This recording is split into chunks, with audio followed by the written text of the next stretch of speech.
ನಮಸ್ತೆ ಎಲ್ರಿಗೂ, welcome back to sweet and spicy recipes. ಇವತ್ತು ಒಂದು ಹೆಲ್ದಿ ಮತ್ತು protein rich soya chunks kebab ಮಾಡ್ತಾಯಿದ್ದೀನಿ. ಕ್ರಿಸ್ಪಿಯಾಗಿ ಮತ್ತು ಟೇಸ್ಟಿಯಾಗಿರುವಂಥ ಈ ರೆಸಿಪಿನ ಹೇಗೆ ಮಾಡೋದು ಅಂತೇಳಿ ನೋಡೋಣ. ಒಂದು ಪಾತ್ರೆಯಲ್ಲಿ 4 ಕಪ್ನಷ್ಟು ನೀರು ನಾನು ಕುದಿಲಿಕ್ಕೆ ಇಟ್ಟಿದ್ದೀನಿ. ನೀರು ಕುದೀತಿದ್ದಾಗೆ ಅರ್ಧ ಸ್ಪೂನಷ್ಟು ನಾನು ಉಪ್ಪು ಸೇರಿಸ್ತೀನಿ. ನಂತರ 1 ಕಪ್ನಷ್ಟು ಸೋಯಾ ಚಂಕ್ಸ್ 250 ಗ್ರಾಮ್ನಷ್ಟು ಆಗ್ಬೋದು. ಇದನ್ನು 2 ನಿಮಿಷ ಅಷ್ಟೇ ಮೀಡಿಯಮ್ ಫ್ಲೇಮಲ್ಲಿ ಬೇಯಿಸ್ಕೊಳ್ಬೇಕು. 2 ನಿಮಿಷ ಬೇಯಿಸ್ಕೊಂಡ್ರೆ ಸಾಕು. ಇವಾಗ ಇದನ್ನು ತೆಗಿತಾ ಇದ್ದೀನಿ. ತೆಗೆದು ಇದರ ನೀರನ್ನು ಸೋಸ್ಕೊಳ್ಬೇಕು. ಸೋಸಿ ಇದು ನಂತರ ಸ್ವಲ್ಪ ತಣಿಲಿಕ್ಕೆ ಬಿಡ್ತಾ ಇದ್ದೀನಿ ನಾನು. ಇವಾಗ ಇದು ಸ್ವಲ್ಪ ತಣ್ಣದಿದೆ. ತಣ್ಣದ ನಂತರ ಇದರ ನೀರನ್ನು ನಾವು ಹಿಂಡಿ ತೆಗಿಬೇಕಾಗ್ತದೆ. ಇದೆಲ್ಲವನ್ನು ಹಿಂಡಿ ನೀರು ತೆಗೆದು ನಾನು ಇನ್ನೊಂದು ಪಾತ್ರೆಗೆ ಹಾಕ್ತಾ ಇದ್ದೀನಿ. ಇವಾಗ ನಾವು ಇದನ್ನು ಮಿಕ್ಸಿ ಜಾರಿಗೆ ಹಾಕಿ ಸ್ವಲ್ಪವೇ ರುಬ್ಬಬೇಕು. ತರಿಯಾಗಿ ರುಬ್ಬಿದರೆ ಸಾಕು. ನೋಡಿ, ಈ ರೀತಿ ಇದೇ ರೀತಿ ಎಲ್ಲವನ್ನು ರುಬ್ಬಿ ಒಂದು ಪಾತ್ರೆಗೆ ಹಾಕಿ ಇಟ್ಕೊಂಡಿದ್ದೀನಿ. ಈಗ ಇದಕ್ಕೆ ಉಳಿದಿರುವಂಥ ಇಂಗ್ರೀಡಿಯೆಂಟ್ಸ್ ಸೇರಿಸ್ಕೊಳ್ಬೇಕು. ಅದಕ್ಕೆ ನಾನು ಅದೇ ಮಿಕ್ಸಿ ಜಾರಿಗೆ 3 ಹಸಿಮೆಣಸು, 5 ರಿಂದ 6 ಬೆಳ್ಳುಳ್ಳಿ ಎಸಳು, 1 ಇಂಚಷ್ಟು ಶುಂಠಿಯನ್ನು ನಾನು ಕಟ್ ಮಾಡಿ ಸೇರಿಸ್ತಾ ಇದ್ದೀನಿ. ಇದನ್ನು ನಾವೀಗ ನೀರು ಹಾಕದೇನೆ ರುಬ್ಕೊಳ್ಬೇಕು. ನೋಡಿ, ಈ ರೀತಿ ರುಬ್ಕೊಂಡು ನಾವು ಗ್ರೈಂಡ್ ಮಾಡಿಟ್ಟಿರುವಂಥ ಸೋಯಾ ಚಂಕ್ಸಿಗೆ ಸೇರಿಸ್ಕೊಳ್ಬೇಕು. ಇದರ ಜೊತೆಗೆ 1 ಗಡ್ಡೆಯಷ್ಟು ಈರುಳ್ಳಿ, ನಂತರ 1 ಸ್ಪೂನಷ್ಟು ಚಿಲ್ಲಿ ಪೌಡರ್, 1 ಸ್ಪೂನಷ್ಟು ಧನಿಯಾ ಪೌಡರ್, ಅರ್ಧ ಸ್ಪೂನಷ್ಟು ಜೀರಾ ಪೌಡರ್, ನಂತರ ಅರ್ಧ ಸ್ಪೂನಷ್ಟು ಗರಂ ಮಸಾಲ ಪೌಡರ್, ಅರ್ಧ ಸ್ಪೂನಷ್ಟು ಅರಿಶಿನ ಪೌಡರ್, ನಂತರ ಉಪ್ಪು ನೋಡ್ಕೊಂಡು ಸೇರಿಸ್ಕೊಳ್ಳಿ. ನಾನು ಅರ್ಧ ಸ್ಪೂನ್ ಹಾಕ್ತಾ ಇದ್ದೀನಿ.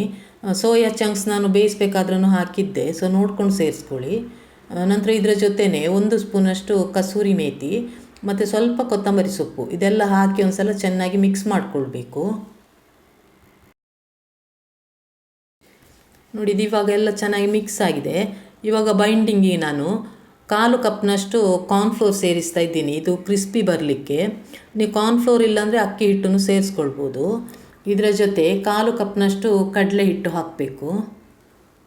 ಈಗ ಇದನ್ನೊಂದು ಸಲ ಚೆನ್ನಾಗಿ ಮಿಕ್ಸ್ ಮಾಡ್ಕೊಳ್ಳೋಣ. ನಾನು ಹಾಕಿರುವಂಥ ಕ್ವಾಂಟಿಟಿ ಎಲ್ಲ ಕರೆಕ್ಟಾಗಿರೋದ್ರಿಂದ ಇದೇ ಮೆಜರ್ಮೆಂಟನ್ನು ಫಾಲೋ ಮಾಡಿ.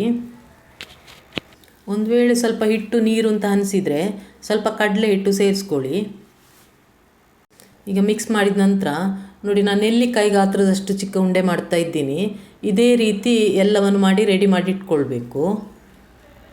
ಈಗ ಇದಕ್ಕೆ ಕಾಂಬಿನೇಷನ್ ಆಗಿ ನಾವು ಒಂದು ಚಟ್ನಿ ಮೊದಲೇ ರೆಡಿ ಮಾಡಿ ಇಟ್ಕೊಳ್ಳೋಣ. ಅದಕ್ಕೆ ಮಿಕ್ಸಿ ಜಾರಿಗೆ ಸ್ವಲ್ಪ ಕೊತ್ತಂಬರಿ ಸೊಪ್ಪು, ಸ್ವಲ್ಪ ಪುದೀನ ಸೊಪ್ಪು, 2 ಹಸಿಮೆಣಸು, 1/4 ಸ್ಪೂನಷ್ಟು ಜೀರಾ ಪೌಡರ್, 1/4 ಸ್ಪೂನಷ್ಟು ಚಾಟ್ ಮಸಾಲ ಪೌಡರ್. ಚಾಟ್ ಮಸಾಲ ಇಲ್ಲಾಂದರೆ ಅರ್ಧ ಸ್ಪೂನಷ್ಟು ನಿಂಬೆ ರಸ ಸೇರಿಸ್ಕೊಳ್ಳಿ. ಈಗ ಸ್ವಲ್ಪ ಉಪ್ಪು ಹಾಕ್ತಾ ಇದ್ದೀನಿ. ನೋಡಿ, ನಾನಿಲ್ಲಿ ಮೊಸರು ಸೇರಿಸ್ತಾ ಇದ್ದೀನಿ. 3 ಸ್ಪೂನಷ್ಟು ಮೊಸರು ಹಾಕ್ಕೊಳ್ಬೇಕು. ಇವಾಗ ಇದನ್ನು ನೀರು ಸೇರಿಸೋದೇನೆ ನಾನು ರುಬ್ಕೊಳ್ತಾ ಇದ್ದೀನಿ. ನೋಡಿ, ಸೋಯಾ ಚಂಕ್ಸ್ ಕಬಾಬ್ಗೆ ಚಟ್ನಿ ರೆಡಿಯಾಗಿದೆ, ಗ್ರೀನ್ ಚಟ್ನಿ. ಈಗ ಇಲ್ಲಿ ಎಣ್ಣೆ ಕೂಡ ಚೆನ್ನಾಗಿ ಕಾದಿದೆ. ಇದಕ್ಕೆ ನಾವು ಮಾಡಿಟ್ಟಿರೋಂಥ ಉಂಡೆನ ಸ್ವಲ್ಪ ಹಾಕಿ ಫ್ರೈ ಮಾಡ್ಕೊಳ್ತಾ ಇದ್ದೀನಿ. ಒಂದು 3 ಬ್ಯಾಚಲ್ಲಿ ನಾನು ಫ್ರೈ ಮಾಡ್ತಾ ಇದ್ದೀನಿ. ಮೀಡಿಯಮ್ ಫ್ಲೇಮಲ್ಲೇ ಇಟ್ಕೊಂಡು ಫ್ರೈ ಮಾಡ್ಕೊಳ್ಳಿ. ಅಂದಾಜು ಒಂದು 2 ರಿಂದ 3 ನಿಮಿಷ ಆಗ್ಬೋದು. 50% ಅಷ್ಟು ಮೊದಲಿಗೆ ಫ್ರೈ ಮಾಡ್ಕೊಳ್ಬೇಕು. ಯಾಕಂದರೆ ಇದು ಕ್ರಿಸ್ಪಿ ಬರಬೇಕಂದ್ರೆ ನಾವು ಡಬಲ್ ಫ್ರೈ ಮಾಡಬೇಕಾಗ್ತದೆ. ನೋಡಿ, ಈಗ ಇಷ್ಟು ಫ್ರೈ ಆಗಿದೆ. ಇದಿನ್ನೂ ಸ್ವಲ್ಪ ಸಾಫ್ಟ್ ಇದೆ. ಇದೇ ಥರ ಎಲ್ಲವನ್ನು ಫ್ರೈ ಮಾಡಿ ನಾನೊಂದು ಪಾತ್ರೆಗೆ ಹಾಕಿ ಇಟ್ಕೊಂಡಿದ್ದೀನಿ. ನೋಡಿ, ಇದು ಇನ್ನೂ ಕ್ರಿಸ್ಪಿ ಆಗಿಲ್ಲ, ಹೊರಗಡೆನೂ ಸಾಫ್ಟಾಗಿಯೇ ಇದೆ. ಇದನ್ನು ಇನ್ನೂ ನೆಕ್ಸ್ಟ್ ನಾವು ಮತ್ತೆ ಫ್ರೈ ಮಾಡಬೇಕು.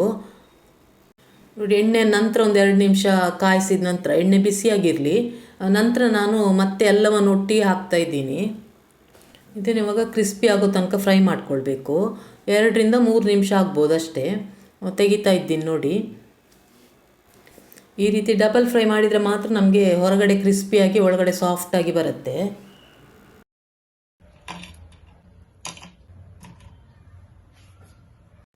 ನೋಡಿದ್ರಲ್ವ, ಹೆಲ್ದಿಯಾಗಿರುವಂಥ ಸೋಯಾ ಚಂಕ್ಸ್ ಕಬಾಬ್ ಸಾಯಂಕಾಲ ಟೀ ಟೈಮ್ಗೆಲ್ಲ ಚೆನ್ನಾಗಿರುತ್ತೆ. ಮಾಡಲಿಕ್ಕೂ ತುಂಬ ಈಸಿ. ಈ ರೆಸಿಪಿ ನಿಮಗೆ ಇಷ್ಟ ಆಗಿದ್ದರೆ ಒಂದು ಲೈಕ್ ಕೊಡಿ. ಸಾಧ್ಯವಾದಷ್ಟು ಈ ರೆಸಿಪಿಯನ್ನು ಶೇರ್ ಮಾಡಿ. ಹೊಸಬರು ನನ್ನ ಚಾನಲ್ ನೋಡ್ತಾ ಇದ್ದರೆ ದಯವಿಟ್ಟು ಸಬ್ಸ್ಕ್ರೈಬ್ ಮಾಡ್ಕೊಳ್ಳಿ. ಹೊಸ ರೆಸಿಪಿ ಜೊತೆ ಇನ್ನೊಂದು ವಿಡಿಯೋದಲ್ಲಿ ಸಿಗ್ತೀನಿ. Thanks for watching.